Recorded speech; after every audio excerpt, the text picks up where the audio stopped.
الحمدللہ رب العالمین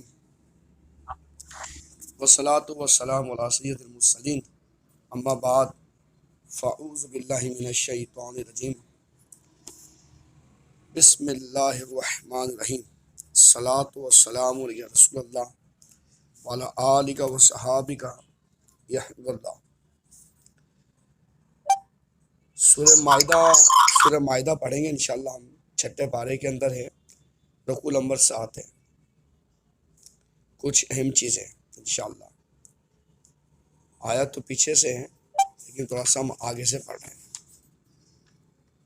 پیچھے اگر جائیں گے تو آیت ہے وقالت الیہود والنصارى نحن ابناء اللہ واحباؤہ قل فلم يعذبكم بذنوبكم بل انتم بشر ممن خلق یغفر لمن یشاء ویعذب من یشاء وللہ ملک السماوات والارض وما بینہما والیہ المصیر۔ اللہ فرماتا ہے، قرآن کریم ہے، اور یہودیوں نصرانیوں نے کہا، یعنی بعض جو یہ پہلے یہودی تھے نا، انہوں نے بھی یہ کہا تھا، کس کے لیے؟ عزیر علیہ السلام کے لیے، اور عیسائی تو آج بھی کہتے ہیں۔ اور یہودیوں نصرانیوں عیسائیوں نے کہا ہم اللہ کے بیٹے ہیں اور اس کے پیارے ہیں۔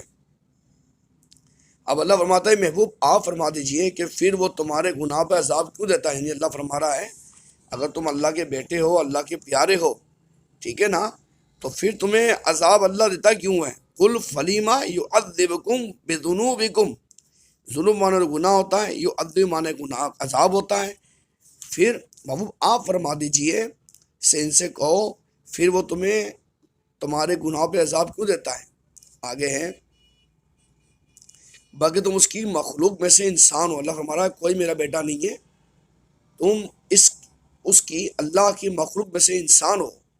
اب اللہ فرما رہا ہے لمن یشاء ویعذب من یشاء، وہ جس کو چاہتا ہے بخش دیتا ہے اللہ، اور جس کو چاہتا ہے عذاب دیتا ہے۔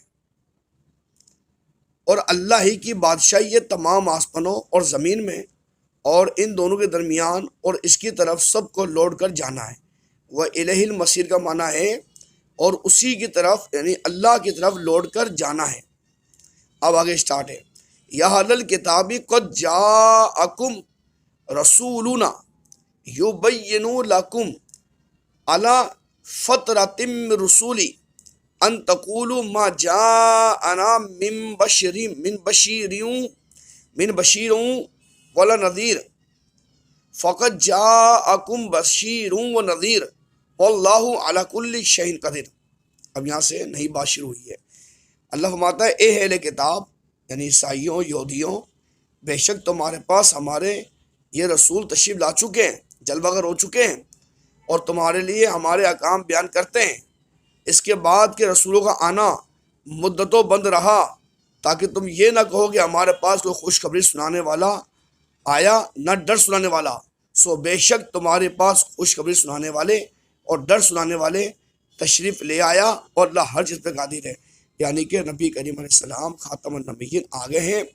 جو اس وقت جو یہودی تھے، عیسائی تھے، نجران کے عیسائی تھے، رسول اللہ نے دعوت اسلام دی، جو بت پرست تھے، تو ایک دفعہ جنگ احد کے اندر کچھ کفار آئے اور عرض کیا رسول اللہ ہم آپ کے ساتھ جنگ کرنا چاہتے ہیں۔ فرمایا تم کون ہو؟ بولا ہم ابھی کافر ہیں، ہم کافروں کی مدد نہیں لیتے۔ رسول اللہ نے منع فرما دیا۔ تو یہ یہود ہو یا عیسائی ہو یا بت پرست ہو، یہ سب ایک ہی ہیں، اور یہ اپنے جب ان کا داؤ لگتا ہے نا، طاقت ہوتی ہے نا، یہ سمجھنے والی بات ہے، یہ سب ایک ہو جاتے ہیں۔ اور خود آپ کے ہمارے آقا رسول اللہ شاہ فرماتے ہیں ملحمۃ الکبریٰ جنگ ہوگی نا آخر میں قیامت سے پہلے، اس میں عیسائی یہودی تمام مشرک بت پرست اکٹھے ہو جائیں گے، سارے اکٹھے جائیں گے۔ اچھا اس سے پہلے ہمیں نشانیاں مل رہی ہے، باقاعدہ ایسا بھی ہوگا کہ ایک سال ایسا بھی آگا خانہ کعبہ کا حج نہیں ہوگا، اور مینا کے اندر بہت بڑی آگ لگ جائے گی، بہت بڑی آگ ہوگی وہ۔ اب دیکھیں بندے بولتے ہیں، لوگ سمجھتے ہیں کیسے ہوگا؟ دیکھو کرونا کے اندر ایسا ہوا نا، خانہ کعبہ بند بھی ہوا، سارے مسائل بھی ہوئے، تو یہ اللہ کے لیے کوئی بڑی بات نہیں ہے۔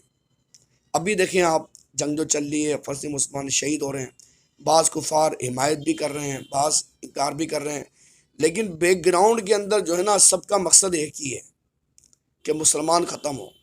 اور کوئی اگر کافر، مثال کی بات ہے، اگر دل سے کوئی ایسا کام کر لیتا ہے جس کو مسلمانوں کے نیکی لکھتے ہیں، نیکی کہتے ہیں، تو اس کے بارے میں علماء نے یہ لکھا ہے جب وہ مرتا ہے نا، اللہ تعالیٰ اس ٹائم اس کی وہ جزا اس کو وہاں دے دیتا ہے۔ کیا مقصد؟ اس کی روح میں قبض کرنے کے اندر تھوڑی آسانی ہو جاتی ہے، اس کا کوئی بینیفٹ نہیں ملے گا اس کو قیامت کے دن، لیکن اس کو مرنے سے پہلے اللہ تبارک و تعالیٰ اس کے میں جو عذاب بھی اس ٹائم نسا کا معاملہ ہوگا نا کمی کر دے گا۔ لیکن ہیں سب یہ ایک ہی، تو ان کی امداد یا کسی معاملے پہ ہم غور نہیں کر سکتے۔ ابھی دیکھیں آپ کس طرح معاملہ ہو گیا اور کتنے لوگ ہمارے مسلمان بھائی شہید ہو چکے ہیں، 12,000 سے اوپر ہو چکا ہے، اور یہ امریکہ چاہے تو جنگ رک سکتی ہے، لیکن وہ بیان تو کچھ دے رہے ہیں اور یہ بھی کہہ رہے ہیں ہم میڈیکل پہنچا رہے ہیں، یہ کر رہے ہیں، لیکن پہنچ ہی نہیں رہا وہاں پہ۔ یہ بہت ایک پورا سسٹم بنا ہوا ہے، قروب قیامت ہے، رسول اللہ کی حدیث پاک کا ظہور ہو رہا باقاعدہ، ٹھیک ہے۔ اللہ ہمارا وَإِذْ قَالَ مُوسَىٰ لِقَوْمِهِ يَا قَوْمِ اذْكُرُوا نِعْمَتَ اللَّهِ عَلَيْكُمْ اذ جعل فیکم انبیاء وجعلکم ملوکا وآتاکم ما لم یؤتی احدا من العالمین۔ اور جب موسیٰ علیہ السلام نے اپنی قوم سے فرمایا، یہی یہودی قوم، اے میری قوم، تم اپنے اوپر کی گئی اللہ کی نعمت کو یاد کرو کہ اس نے تم میں پیغمبر بنائے اور تمہیں بادشاہ بنایا، اس نے تمہیں وہ نعمتیں دی جو جہاں والوں میں کسی کو نہیں دی، من العالمین تمہیں دی۔ اب قوم کے بارے میں آ رہا ہے، یا قوم ادخلوا الارض المقدسۃ التی کتب اللہ لکم ولا ترتدوا علی ادبارکم فتنقلبوا خاسرین۔ اے میری قوم، تم اس پاک سرزمین میں داخل ہو جاؤ جو اللہ نے تمہارے لیے لکھ دی ہے، اور تم اپنے پیچھے نہ پلٹو کہ نقصان میں پلٹو گے۔ اب قوم نے کہا، قالوا یا موسیٰ ان فیہا قوما جبارین وَإِنَّا لَنَدْخُلُهَا حَتَّى يَخْرُجُوا مِنْهَا فَإِنْ يَخْرُجُوا مِنْهَا فَإِنَّا دَاخِلُونَ۔ کس نے کہا؟ قوم نے کہا، اے موسیٰ، بے شک اس میں ایک زبردست طاقتور قوم رہتی ہے اور بے شک ہم اس میں ہرگز داخل نہیں ہوں گے یہاں تک کہ وہ لوگ وہاں سے نکل جائیں۔ سو اگر وہ لوگ وہاں سے نکل گئے تو بے شک ہم وہاں چلیں گے۔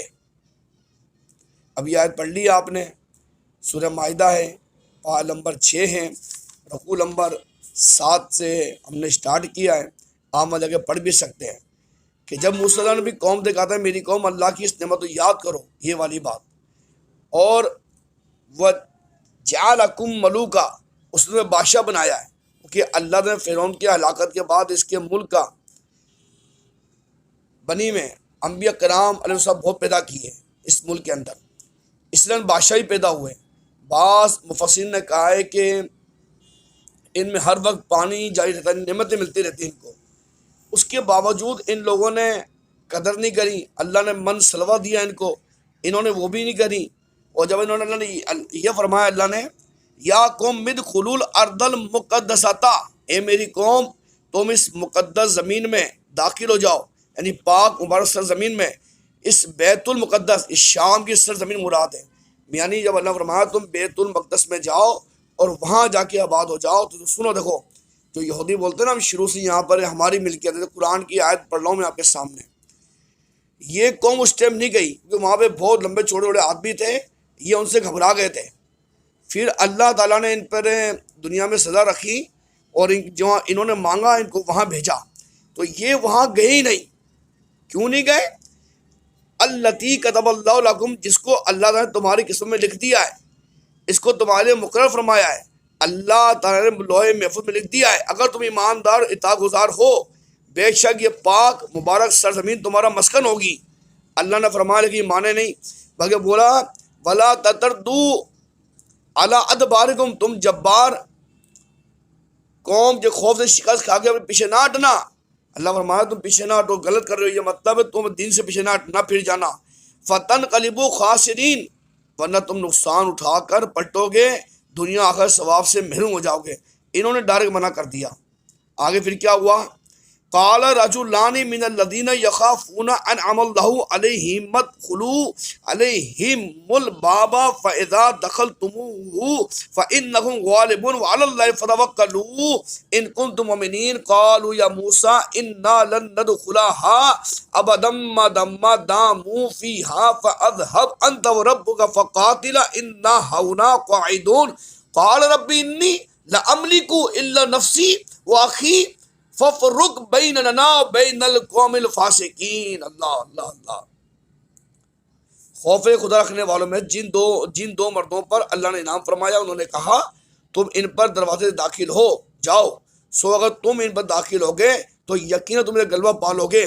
کیا کہا؟ تم داخل ہو جاؤ، اللہ نے جب فرما دیا ہے تو انشاءاللہ غلبہ پالیں گے، اور اللہ بھروسہ رکھو اگر تم ایماندار ہو۔ انہوں نے کیا کہا؟ ہم وہاں کبھی داخل نہیں ہوں گے۔ دیکھو کتنی نافرمان قوم ہے، ڈائریکٹ منع کر رہی ہے اللہ تعالیٰ کو۔ جب تک وہاں رہیں گے سو آپ جائیے اور آپ کا رب جائے، معاذ اللہ، استغفر اللہ۔ یہ ایسی نافرمان قوم ہے۔ اگر ہم کفار کے بارے میں بتاتے ہیں نا، اس کی وجہ یہ ہے کہ ہمارے سینوں میں ان کے لیے نفرت ہونا چاہیے، محبت نہیں، اور ان کی کسی دھوکے میں نہیں آیا ہم، چاہے یہ کتنی بھی ہمارے سامنے ایسا لگ رہا ہو کہ یہ بہت بھلے ہیں ہمارے لیے، یہ تو یہ کر رہے ہیں، تو کبھی ان کی باتوں میں نہیں آئے۔ سنو، اللہ سے سچا کوئی بھی نہیں ہے۔ سو آپ جائیے اور آپ کا رب، اور کیا بولتے ہیں؟ تم دونوں لڑو۔ معاذ اللہ، کیا بول رہے ہیں؟ سنو لفظ، یہ لفظ ہے فَأَذْهَبَ أَنْتَ وَرَبُّكَ، اس کا معنی ہے تم اور تمہارا رب جائے، فَقَاتِلَ إِنَّا هَاهُنَا قَاعِدُونَ، اور کیا کہا؟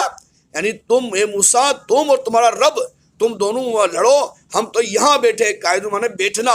آپ نے عرض کی اے میرے رب، کس نے؟ حضرت موسیٰ نے، قال ربی انی لا املک الا نفسی واخی ففرق، عرض کی اے میرے رب، مجھے اختیار نہیں مگر کس کا اختیار ہے؟ واخی الا نفسی واخی، اے رب مجھے میرا اختیار ہے، میرے بھائی کا ہے، میرا بھائی اور میں جانا تیار ہے، سو تو ہمارے اور نافرمان قوم کے درمیان فیصلہ کر دے، بین القوم الفاسقین۔ کوشش کروں گا آئندہ انشاءاللہ اور مزید پڑھا دوں آگے، تاکہ آپ کو معلوم پڑے یہود کے بارے میں کہ انہوں نے کیا کیا سرکشی کری ہے، اور ہمیں ان کے بارے میں کیا نظر رکھنا چاہیے۔